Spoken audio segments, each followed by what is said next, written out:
Welcome guys, आज की video में हम बात करने वाले हैं बहुत सारी कंट्रोवर्सीज के बारे में। वीडियो को एंड तक देखना, एक भी मिनट तुम लोग के लिए बोरिंग नहीं होने वाला। चलो शुरू करते हैं फिर। तो सबसे पहली कंट्रोवर्सी जिसके बारे में हम बात करने वाले हैं वो है मुनावर फारूकी और अंजलि अरोड़ा की कंट्रोवर्सी के बारे में। तो हुआ क्या था कि मुनावर ने रिसेंटली अपने ब्रॉडकास्ट चैनल में इंस्टाग्राम पे 2 वीडियोस शेयर किए हैं। पहली वीडियो जहाँ पे एल्विश के पॉडकास्ट में करीबन 3 महीने पहले अंजलि के साथ जो पॉडकास्ट हुआ था, उसमें जब अंजलि बोलती है कि उसने मुनावर को इंस्टाग्राम पे ब्लॉक कर रखा है, वो वाली वीडियो भेजते हैं सबसे पहले। Have a look to that.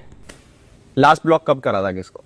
किस पे? इंस्टा पे अलग होता है, कॉल्स पे अलग होता इंस्टा पे है। किसको करा है? ये मुनावर फारूकी सही में ब्लॉक्ड है, देखो। अरे लीव इट ना, इतना क्यों इंपॉर्टेंस दे रहे हो भाई। और इसके बाद मुनावर एक और वीडियो भेजते हैं खुद से स्क्रीन रिकॉर्ड की हुई, जहाँ पे उनकी फीड पे एक अंजलि की रील आती है जिसको खोल के वो उसके अकाउंट पे जाते हैं और मुनावर को उसका अकाउंट दिख रहा होता है। और अगर किसी का अकाउंट आपको दिख रहा है, इसका मतलब सामने वाले ने आपको ब्लॉक नहीं किया हुआ। तो ये दिखाते हुए उसके बाद वो अंजलि को खुद से ही ब्लॉक कर देते हैं। तो ऐसा एक हफ्ते पहले अपन ऐसा इंस्टाग्राम पे घूम रहे थे, तो ऐसा कुछ दिखा, मैं खोला, मैं बोला अरे ये तो यही है। फिर मैंने बोला ये तो ऐसा बोलते रहते ब्लॉक व्लॉक, ऐसी ऐसी अफवाहें बातें। मैं बोला ठीक है, तो एक काम करते हैं, अपन ही आसान कर देते हैं। खटाक करके अपन ने ब्लॉक मार दी। और फिर देखो अकाउंट अपना ही स्क्रीन रिकॉर्ड किया। मैं कभी कुछ करता ही नहीं स्क्रीन रिकॉर्ड, ये पहली बार फीचर यूज़ किया, मैं मज़ा आया।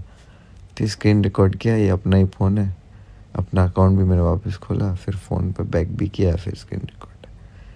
अब वैसे बोला जाए तो अंजलि का और एल्विश का जो पॉडकास्ट था वो कुछ टाइम पहले का था, तो हो सकता है कि उसके बाद शायद उसने अनब्लॉक कर दिया हो, बट क्या ही बोल सकते हैं।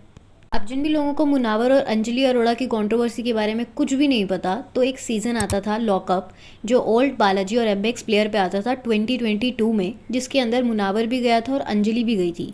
तो शो के अंदर ना अंजलि ने मुनावर को प्रपोज़ किया था। अब शायद वो स्क्रिप्ट थी या कंटेंट के लिए किया था, वो अलग बात है, लेकिन लोगों ने इन दोनों को तब से ही साथ में शिप करना शुरू कर दिया था। और उस टाइम पे मुनावर ने अंजलि को मना कर दिया था। बाहर आने के बाद अंजलि ने ये एक स्टेटमेंट दिया था, लोग ऐसा बोल रहे हैं कि अंजलि के बॉयफ्रेंड ने उसको सपोर्ट किया, लेकिन नाजिला जो उस टाइम पे मुनावर की गर्लफ्रेंड थी, उसको दिक्कत थी इन सब चीज़ों से। खैर, इस पूरी कंट्रोवर्सी में इनकी ऑडियंस ना बटी हुई है। अंजलि को लोग ट्रोल करते हैं क्योंकि वो डांसिंग वीडियोस बनाती है, और मुनावर को लोग उनके रिलेशनशिप्स के लिए ट्रोल करते हैं। खैर, अब दूसरी कंट्रोवर्सी के बारे में बात करते हैं, जो कि है एमएनवी की, यानी कि मानव छाबड़ा की, और सूफ़ी मोतीवाला की। तो जिनको भी नहीं पता, थोड़ा सा कॉन्टेक्स्ट दे देते हैं कि आखिर सूफ़ी है कौन। सूफ़ी एक इन्फ्लुएंसर है जो अपने इंस्टाग्राम पे कुछ ऐसा कंटेंट बनाता है कि जितने भी लोग किसी भी इवेंट पे जा रहे हैं या कहीं भी जा रहे हैं, तो जो उनका ड्रेसिंग सेंस है, कैसे उन्होंने आउटफिट डाले हैं, उनको रेट करता है और ओपिनियन देता है। बेसिकली फैशन क्रिटिक कह सकते हैं उसकी नज़रिए में। और अब तो सूफ़ी के इंस्टाग्राम पे भी 300K फॉलोअर्स भी हो चुके हैं। और हमारे एमएनवी यानी कि मानव के बारे में तो बहुत लोग जानते भी होंगे, और अगर नहीं भी जानते तो एमएनवी टिकटॉक के टाइम से वीडियोस क्रिएट करते आ रहे हैं। उसके बाद यूट्यूब पे भी वीडियोस बनाते हैं और इंस्टाग्राम पे भी वीडियोस बनाते हैं। और उनकी गर्लफ्रेंड का नाम उन्नति मल्हारकर है। तो अब स्टार्ट करते हैं कि कंट्रोवर्सी आखिर हुई क्या है। तो सूफ़ी ने एमएनवी और उन्नति के आउटफिट्स पे कमेंट किया था जब वो लोग कोचेला गए थे। कोचेला जो इवेंट होता है जहाँ पे म्यूज़िक आर्टिस्ट आते हैं from different genres of music और वहाँ पे आके परफॉर्म करते हैं। तो मानव और उन्नति भी वहाँ पे गए थे। तो उनके ड्रेसिंग सेंस को लेके सूफी ने एक वीडियो बनाया था जहाँ पे उन्होंने ऐसा बोला, Bunch of your favorite fashion creators have gone to Coachella and fashion was not found there, sadly. I know West Delhi boys who dress hotter than this. I know boys who go play football in fake grass that dress better than this. And imagine going to Coachella in a Lakers 24 t-shirt. Are you not embarrassed? Do you not feel shame?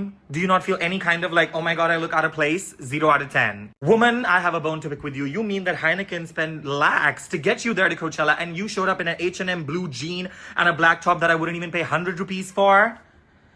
Put some respect on your career, girl. And this look is just beyond me. This 2017 skirt with a top that's 200 rupees and I'm sure even Sarojini Nagar doesn't sell it anymore. Heineken, are you okay mentally?